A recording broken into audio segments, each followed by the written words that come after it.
功啊，成功啊！希望代表人民讲话。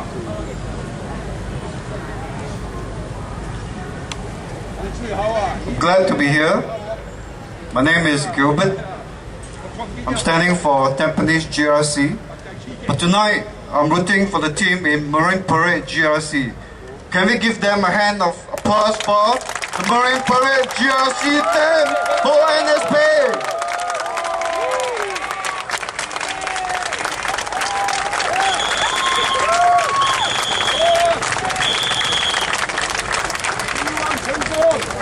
Thank you, fellow Singaporeans, for the grand welcome for our first rally for NSP. I have 4 questions for you tonight, my friends. The first question for you tonight. Are you having a better life compared to 5 years ago, fellow Singaporeans? No. That's the same answer I have for myself too. Second question for you, my friends. Is your salary right now higher than 5 years ago, my fellow Singaporeans? Obviously not. Maybe lower pay than 5 years ago. The third question I have for you, my fellow Singaporeans. Do you think that you have a better Singapore right now compared to 5 years ago? No. Obviously not. The MRT trains are packed. Our salaries are lower. Why? Obviously because of the huge influx of foreign workers. Don't take me wrong, my friends, I'm not against foreigners. In fact, I have a few foreign friends who are very close to me. I have a Hong Kong PR friends, whom I call a good friend of mine. Before I came here, I spoke to him, I said, my friend, I'm going to speak against foreigners, but you're still my friend. So my fellow foreigners friends, if you're here, we're not against you, but we are against the policy set down by the government who has ripped us out of Singapore. And all our jobs are replaced by foreigners, because right now, 1 out of 3 jobs in Singapore is performed by a foreigner. Is there no jobless Singaporeans right now that can perform these jobs? Is there no capable, skilled Singaporeans right now that can take over these jobs that are performed by foreigners? Obviously they are. I know that many of you right now here are jobless. I myself was jobless for a while. I'll tell you the story later on.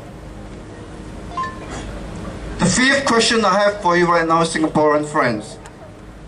Are you deeply affected by foreigners compared to 5 years ago? Are you? Obviously you are. Right, I've cited the examples of crowded trains. I've cited the examples of jobs taken away by foreigners. I've also cited the example of people, young couples who could not buy HDB flats. Why? Because of PRs. PRs have come and changed the prices of our HDB resale flats, denying our young couples of the chance to buy a flat for themselves.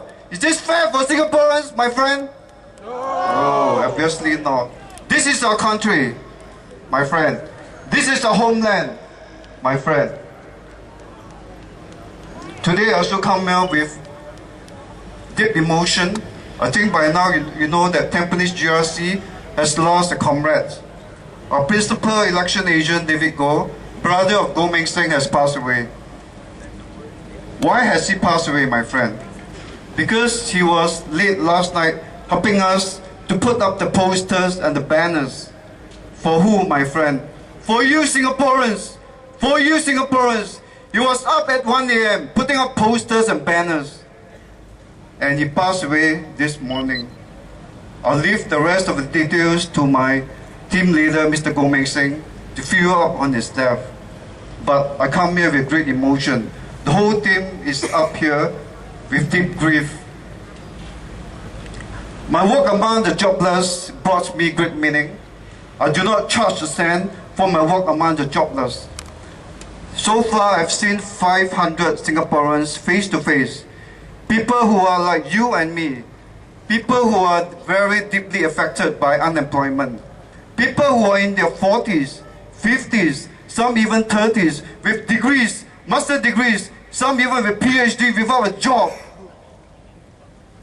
Some have been jobless for 1 year, some 2 years, some 3 years. Why, my friend? Each job that is given to a foreigner is a job loss for us Singaporeans. Is this fair for us Singaporeans? Definitely not. Definitely not.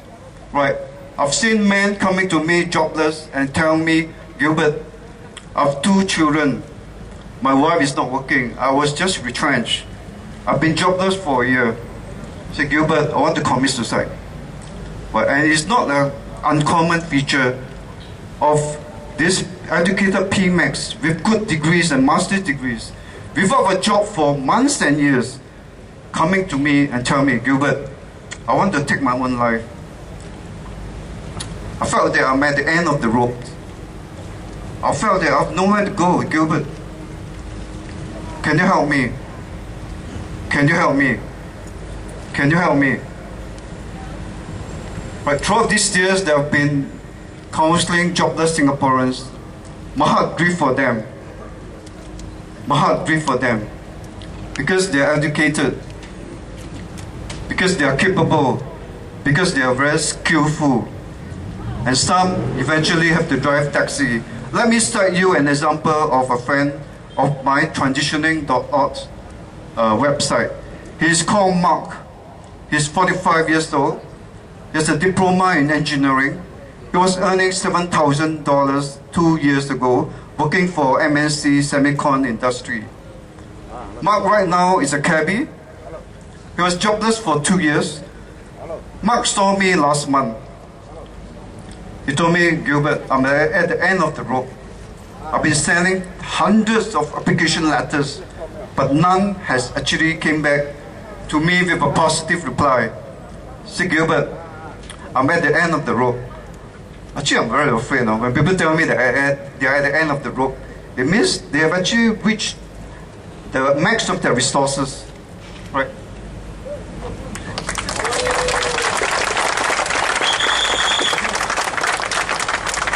Thanks.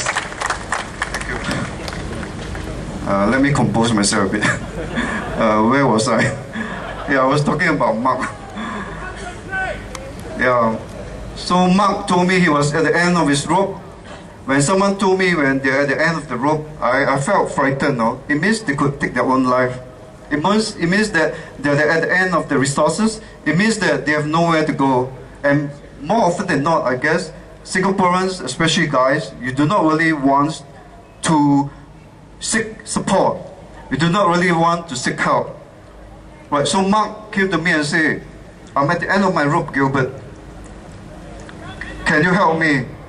Can you help me? You know? So I told Mark, what do you like best to do? Mark actually is someone who can talk very well. And Mark has been helping us in a campaigning, right, for NSP team Tampines. So I told Mark, what do you like to do? Mark said, I actually like to drive, Gilbert. I like to drive a lot. I actually like to also talk. Right, he's a marketing guy.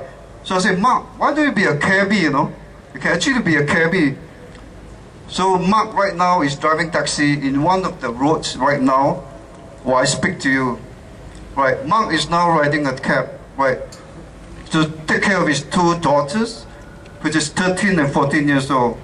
But my question to you, my friend, is why has Mark, with 20 years of experience working in the semicon industry, who used to earn $7,000 a month, right, who has a diploma in engineering, has to drive a cab? I'm not against taxi drivers, okay? I'm not against cabbies right now. But I felt that Mark could be in a better position. Don't you think so, my fellow Singaporeans? I've told you that every job that's given to a foreigner is one denied to us as locals. Why do Singaporeans have to slot, have to piamia, right, have to really go down and sweat it out while our foreigner friends are sitting in the office earning a big fat salary in the air-con conditioned room? This is not right, my friend. This is my country, Singapore. This is my country, friends. Why should we give way to our foreigner friends? Right, again I reiterate, 1 out of 3 workers, right, is the foreigner. Right, my time is up. Actually, I have a lot to share. Right, so I just want to end up by saying, remember Mark.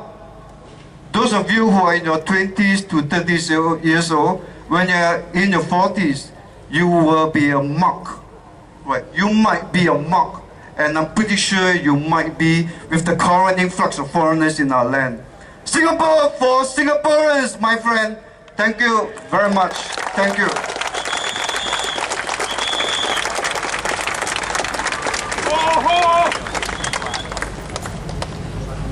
Well, that was Gilbert Goh, my good friend.